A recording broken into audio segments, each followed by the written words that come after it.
E aí pessoal, tudo bom com vocês? Bem-vindos a mais uma videoaula, dessa vez um novo capítulo, capítulo 12, os vírus. Porém, a aula de hoje vai ser um pouco diferente. Eu acho que vocês já conhecem a professora Letícia, ela deu aula aqui ano passado de ciências, então a partir de agora a gente vai mesclar. Algumas videoaulas vão ser delas e outras vão ser minhas, porque ela já deixou aí algumas videoaulas gravadas que tem a ver com o nosso capítulo e com o nosso tema, que é de vírus, ok pessoal? E eu vou reforçar conteúdo na aula online e na aula presencial. Então é isso e fica agora com a professora Letícia. Então, no planeta Terra, nós sabemos, ou devemos saber, que ele é repleto de diversas formas de vida que não podemos enxergar. E essas formas de vida que nós não podemos enxergar são chamadas de micro-organismos, tá? Esses micro-organismos são muito comuns no nosso cotidiano, é tanto que nós estamos trabalhando, lutando contra um, que é justamente o vírus, mas nós temos que ter em mente, não só agora, né? Mas que nós temos que lavar as mãos e também os alimentos que nós consumimos, justamente para ser uma maneira de evitar a contaminação que nós podemos ter através desses micro-organismos, que também podem ser chamados de micróbios, tá? Então, esses micro-organismos, o que é que eles são? Eles podem ser encontrados. Onde é que eles podem ser encontrados? Desde a atmosfera, onde nós temos todos os gases e diversos seres também, até as profundezas do oceano. Lembrando que esses micro-organismos, eles podem ser vírus, podem ser bactérias, protozoários ou fungos. Então, isso daqui é o que eu quero que vocês entendam, que nós vamos ter esses micro-organismos em diversos reinos que nós vamos estudar um pouquinho mais à frente, mas que nós vamos ter a presença desses seres que nós não conseguimos enxergar olho nu em diversos tipos de reino, tá? E é interessante falar também que quando você pensa assim, micro-organismo, já vem uma coisa assim como se fosse só coisa ruim, né? Mas é interessante falar que alguns deles, se não a sua maioria, trazem benefícios para o nosso organismo. Eu coloquei aqui o exemplo, não sei se vocês já tomaram, mas eu já tomei muito quando tinha dor no estômago. Ou então quando estava com alguma infecção, alguma coisa assim. Eu tomava muito Yakult. E aí a mãe falava, o que é isso? Eu perguntava, na verdade, para minha mãe, né? E aí ela falava que nesse Yakult nós tínhamos seres que acabavam nos ajudando, tanto, principalmente no intestino, tá? Então, o que eu quero comentar a vocês? Que nós temos micro-organismos nesses Yakults que nós costumamos tomar e esses Yakults, eles vão nos ajudar na microbiota intestinal. O que é isso, professora? Eu vou ter alguns micro-organismos dentro do meu intestino e esses micro-organismos que nós encontramos aqui no Yakult vão estar fortalecendo justamente contra infecções que nós podemos ter também e também vai estar ajudando a absorver determinados nutrientes que nós precisamos do alimento que nós consumimos. E, como vocês sabem, nós temos também micro-organismos que são infecciosos e que desencadeiam diversas doenças também em vários tipos de seres, não só nos humanos. Então, nós vamos ter essas doenças quando esses micro-organismos eles conseguirem condições favoráveis para se desenvolver. E aí eu coloquei aqui alguns exemplos de doenças que nós podemos ter por conta desses micro-organismos, que são as viroses, que podem ser gripe, tem catapora e também tem a dengue, tá? Mas essas doenças nós vamos estudar um pouquinho mais à frente. Então, falando sobre os vírus, seres acelulares. Eu já tinha até comentado com vocês nas aulas anteriores o que é que era esse ser acelular. Então, vamos relembrar, né? Os acelulares, eles não possuem células. Os vírus, eles não possuem célula na sua estrutura. Mas isso não quer dizer que elas não vão ter um material genético que vai dar característica àquele tipo de ser, tá? Então, eles vão ter, além do material genético, que pode ser DNA ou RNA, nós vamos ter também a presença de proteínas. E uma característica dos vírus, que são seres acelulares, que vocês já sabem agora, que não têm célula na sua estrutura, elas conseguem se cristalizar fora da célula. O que é isso, professora? Não entendi nada. Ó, quando ela consegue se cristalizar fora da célula, significa que ela permanece inativa por um determinado tempo, até que consiga infectar uma outra célula e a partir daí se desenvolver. Isso acontece por quê? Porque depois para ela conseguir desenvolver, no caso se reproduzir e gerar mais vírus, ela precisa estar dentro de uma célula. Mas isso é uma característica que nós vamos estudar um pouquinho mais à frente. Então, esses vírus, eles têm características que nós vamos estudar hoje, sobre a sua estrutura e sobre a sua reprodução também. Sendo que eu já adiantei um pouquinho, mas acalma que vocês vão estudar mais a fundo nessa aula. E é interessante falar também que o vírus, ele contraria a teoria celular, que eu já comentei em sala de aula também com vocês, que são 3 conceitos que dão justamente a teoria celular. O primeiro, todo ser vivo ele é formado por uma ou mais células. Então aí o vírus já não condiz com a teoria porque ele não tem nenhuma célula na sua estrutura, como eu comentei com vocês. Segunda característica da teoria celular, segundo conceito, é que a célula ela vai se originar de uma pré-existente. E a terceira, ela é a unidade básica da reprodução. Lembrem disso daqui que eu vou cobrar vocês depois, tá? Então, falando sobre as características do vírus. Eles são acelulares, como eu já comentei com vocês, e eles são parasitas intracelulares obrigatórios. O que isso quer dizer? Vamos com calma. Vendo cada um desses nomes, o que é que vai dizer para nós, porque eles são dessa nomeação, os vírus, né? Então, eles vão ser parasitas. Por que eles são parasitas? Porque eles vivem às custas de outras células, como eu comentei com vocês. Elas precisam estar dentro de outra célula para conseguir se desenvolver e se reproduzir. E aí, nós vamos ter justamente o parasitismo. A presença, ele precisa de outra célula para conseguir sobreviver. Já no caso da intracelular, é porque para concluir o seu ciclo de reprodução, né, de vida, ele precisa atingir o interior das células para conseguir se reproduzir.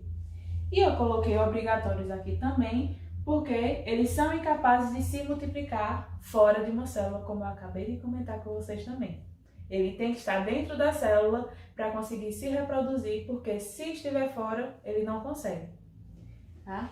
Então, falando agora sobre a estrutura do vírus. Vocês já viram até essa imagem, mas estou trazendo novamente para que vocês entendam mais do que eu já expliquei, tá? Então, nós vamos ter aqui a estrutura do vírus, onde nós vamos ter nessa região verde aqui a cápsula proteica, que envolve o material genético, que é o que dá característica a esse vírus. Então, esse material genético ele pode ser o DNA, ou o chamado ácido desoxirribonucleico, quase não sai, e também o ácido ribonucleico, que é o RNA. Ele pode ter qualquer um desses 2 tipos de material genético, sendo que cada um deles pode dar a característica do vírus. E é interessante falar também que os vírus que possuem DNA e o vírus que possui o RNA, eles vão ter nomeações diferentes. Nós vamos ter o adenovírus, quando você tem o vírus com o DNA, e vai ter o retrovírus, quando você tem o vírus com o RNA, que é o material genético. Então, aqui as características ou doenças que podem ser causadas justamente por vírus que tem DNA, é a catapora, e os vírus que têm o RNA, o HIV, que acaba gerando a AIDS. E a maioria desses vírus são parasitas específicos, como assim, professora? Elas acabam atacando determinados tipos de células. São células específicas que eles atacam para conseguir se desenvolver e se reproduzir, tá? Então, falando aqui também agora sobre a reprodução viral, como é que acontece? Nós vamos estudar, a partir desse bacteriófago, como é que funciona essa reprodução. Primeiro, nós vamos ver como é que é toda essa estrutura desse vírus, tá? Nós vamos ter uma cabeça proteica, aqui como vocês podem observar que é chamada de capsídeo, e ela vai ter o formato de um prisma, e nós vamos ter a cauda, que vai ser formada por 6 fibras, tá? Então, essa cauda, nós vamos ter continuidade em 6 fibras aqui que vão dar a estrutura desse vírus. E aí, o que acontece? Nós vamos ter uma célula e esse bacteriófago, ele vai entrar em contato com a célula, vai jogar todo o seu material genético dentro da célula, como eu comentei com vocês, que tem que estar dentro da célula para conseguir se desenvolver. Ele vai replicar. Como assim, professora? Vai haver a reprodução dele dentro da célula e vai formar vários outros tipos de bacteriófagos. Depois que você tem a replicação, tem a montagem. No caso, eles vão conseguir se unir e formar justamente essa estrutura aqui do bacteriófago. E depois da sua montagem, vai haver a liberação para que essa quantidade aqui que foi produzida, elas consigam atacar outras células e a partir daí se reproduzir e continuar todo esse ciclo. Então, falando agora sobre as viroses, que são as doenças que são causadas pelos vírus. Nós vamos ter 3 conceitos que nós temos que conhecer para entender melhor justamente como é que se dão essas viroses. Nós temos o agente etiológico ou patogênico ou patógeno. Tudo isso quer dar o nome ao micro-organismo que vai infectar o indivíduo, desencadeando uma doença. Já no hospedeiro, o que quer dizer hospedeiro? É o organismo que vai abrigar esse agente infeccioso, que é chamado de patogênico ou patógeno, ou agente etiológico. E vamos ter também o vetor, que vai ser aquele que vai transmitir o agente infectante, que é no caso o vírus, de um hospedeiro para o outro. E aí vocês vão entender melhor isso quando eu falar um pouquinho sobre alguns tipos de viroses que nós vamos ter. Que nós podemos ter, na verdade. A primeira virose que eu vou comentar com vocês vai ser sobre a gripe. A gripe é a infecção das vias aéreas causadas pelo vírus influenza. Tá? A contaminação, como é que você pode ser contaminado? Principalmente por gotículas de saliva, que entram em contato com as suas vias aéreas, e a partir daí você vai ter justamente essa infecção das vias aéreas de todo o seu organismo. E o que é que ela causa? O que é que essa gripe causa? Ela pode causar calafrios, febre, dor de cabeça e dores musculares generalizadas. E como é que pode ser feita a prevenção? A partir da vacinação. E é interessante falar a diferença entre a gripe e o resfriado. A gripe nós vamos ter causada pelo vírus, mas resfriado nós vamos perceber que ela vai ser causada pelo rinovírus. É um tipo de vírus diferenciado, mas que vocês possam perceber que a gripe é diferente do resfriado, tá? A segunda virose que nós vamos estar estudando é justamente a dengue, que vocês têm que estar muito atentos também, não só agora com a Covid, mas também com a dengue, que vocês têm escutado muito falar, com certeza, que aqui em Petrolina tem muitos casos.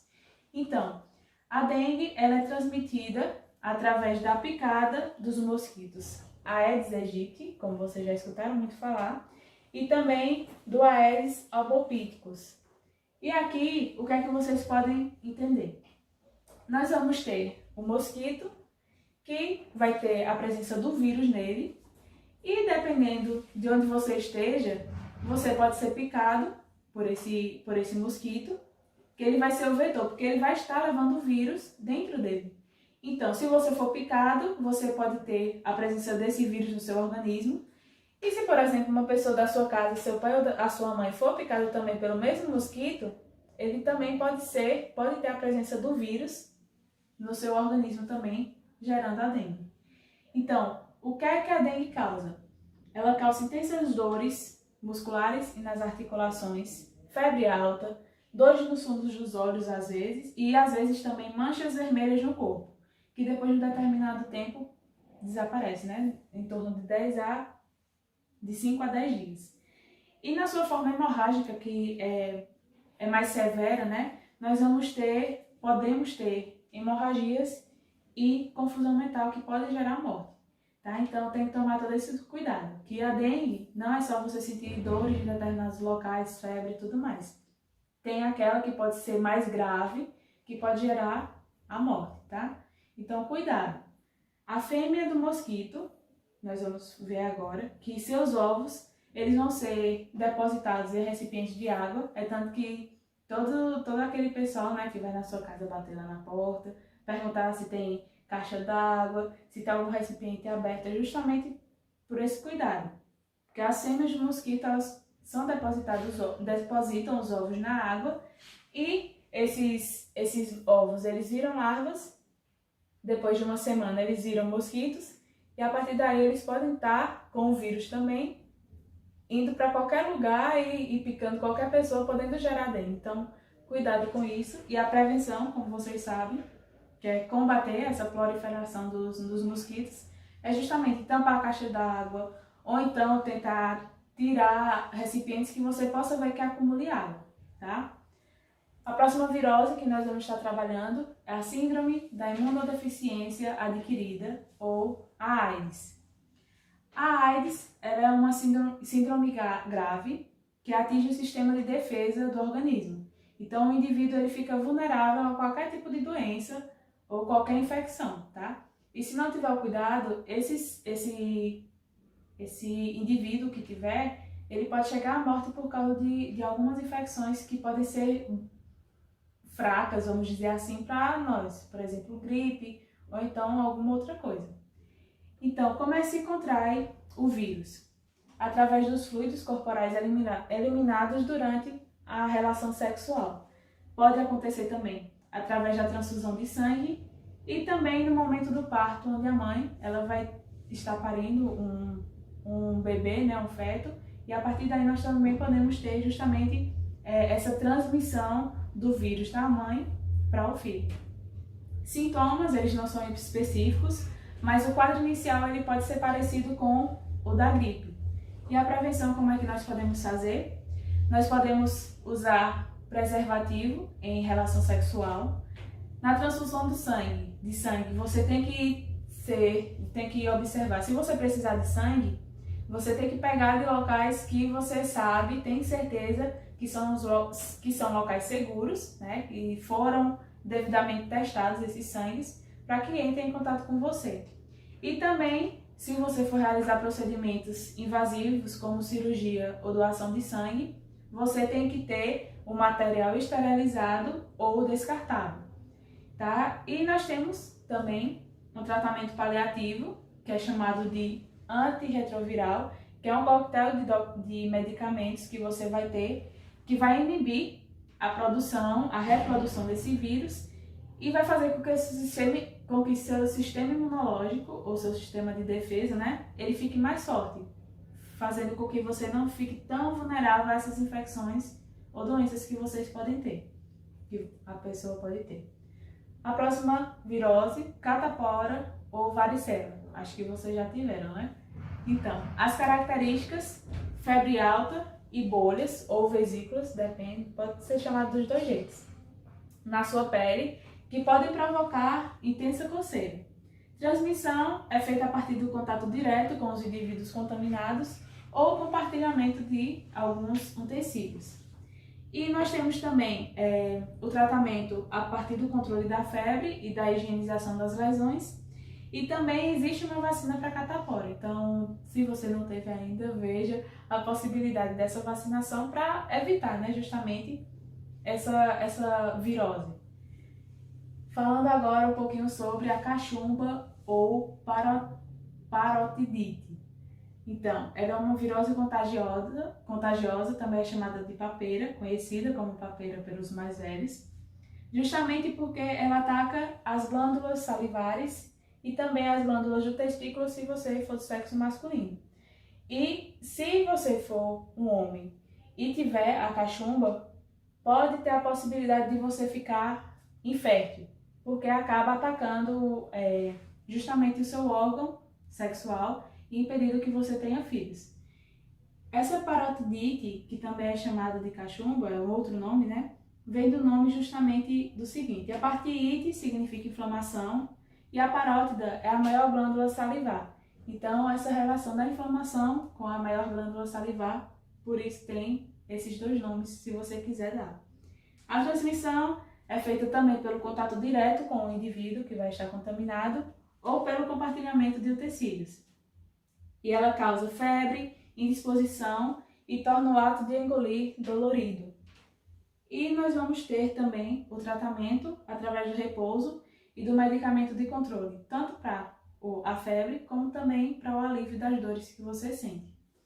Nós vamos ter também a poliomielite, como vocês podem observar aqui na foto que eu coloquei. É uma doença grave que atinge principalmente as crianças, atinge o sistema nervoso, causando a destruição das células motoras, que pode acabar gerando uma paralisia. Pode gerar uma paralisia, como vocês podem observar, aqui as crianças fazendo fisioterapia para conseguir ver se tem uma habilidade de andar, de locomoção mais fácil, vamos dizer assim.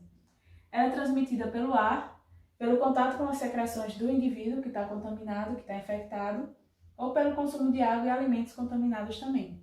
E a prevenção é através da vacina Sabin, que é via oral, tá? Essa poliomielite, aqui no Brasil, consideram ela como se fosse erradicada.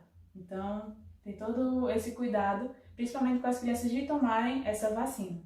Temos também a febre amarela, que é uma doença que pode acontecer, que pode acometer a vários órgãos, e ela é transmitida na forma silvestre pelos mosquitos do gênero Sabetes, das espécies Haemococcus, tá? E também do Haemococcus leucocelaensis. São os nomes meio complicados de falar, porque são justamente os nomes científicos que vêm do latim. E nós temos também a forma humana, que é a forma urbana, que é através de um mosquito Aedes aegypti também, que causa dengue. Então, o que é que ela causa? Causa febre alta, calafrios, dores de cabeça e musculares. E a sua forma mais grave, ela pode comprometer o funcionamento tanto dos rins como do fígado, além de causar possíveis hemorragias. E a prevenção é a utilização do uso de repelentes e também a vacinação. Nós temos também a raiva. Essa parte é um pouquinho mais longa, porque eu vou estar comentando com vocês justamente todos os tipos de doenças que podem ser causadas pelos vírus, tá? Então, a próxima vai ser a raiva, que é uma zoonose, no caso, causada por animais, que afeta o sistema nervoso e pode causar a morte também. A transmissão é feita pela saliva de cães, gatos e morcegos, que são contaminados pelo vírus. E, no caso de uma mordida de animal, o que é que você tem que fazer? Você tem que higienizar o local e observar as condições do animal. Se por algum acaso ele for seu, você vai saber se ele é vacinado ou não e vai ter todo esse cuidado. Mas se você não souber, você vai ter que analisar em que local ele está, se você acha que tem possibilidade dele ter sido vacinado, tá? Então, se você observar que é um animal suspeito, você tem que iniciar imediatamente o esquema de vacinação, que você tem que ter, né, para não contrair a raiva, e observar o animal por 10 dias.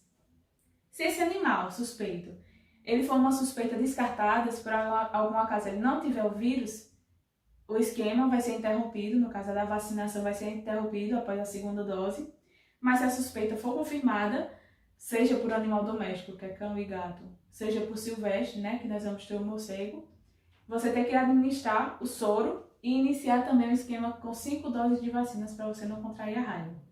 Próximo é a rubéola, que é mais presente na infância, né? Os sintomas são semelhantes ao da gripe, mas você vai acabar apresentando manchas vermelhas, como a da catapora, tá? A transmissão vai ser através do contato com pacientes infectados e a prevenção é através da vacinação.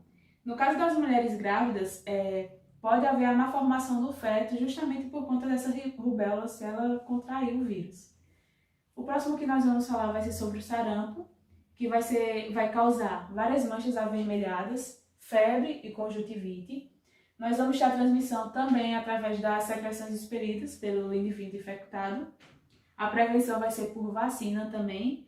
E o tratamento vai ser repouso, hidratação e o controle da febre. Varíola, nós vamos ter que é uma doença que foi erradicada, graças à vacinação que teve, né, nesse período, em um determinado período no Brasil principalmente. O que é que elas causam? Bolhas cheias de pus, que são chamadas de pústulas também, por todo o seu corpo. Aqui eu coloquei até uma imagem preto e branco para que vocês não observassem que é um pouquinho pesada as imagens, tá? Mas como vocês podem observar aqui, essa criança com a varíola.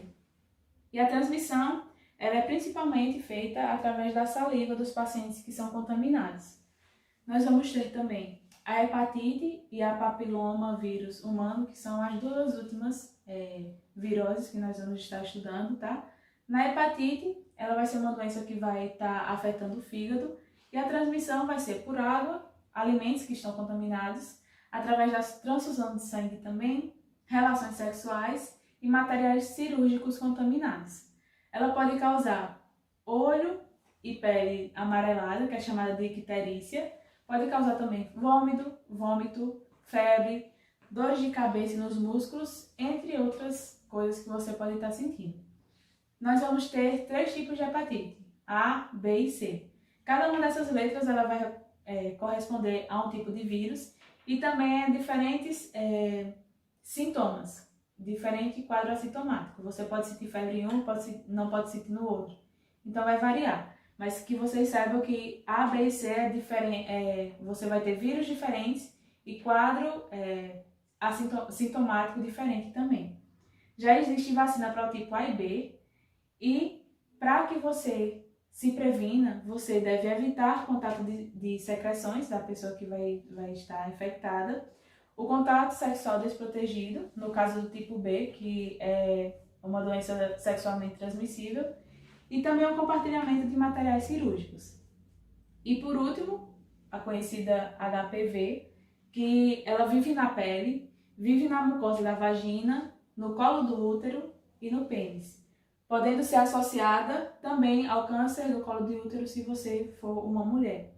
Então, o que é que ela causa? Ela causa verrugas genitais, ou pode acontecer também de você não ter sintomas de que você vai estar com HPV.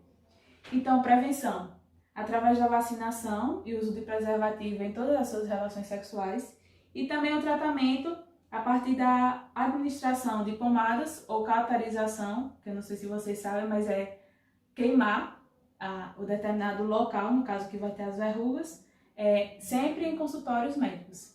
Então a aula de hoje foi um pouquinho longa, vocês conheceram alguns tipos de viroses, né? Então espero que vocês tenham entendido justamente quais são esses micro-organismos que nós trabalhamos hoje e qualquer dúvida vocês podem perguntar. Até a próxima aula!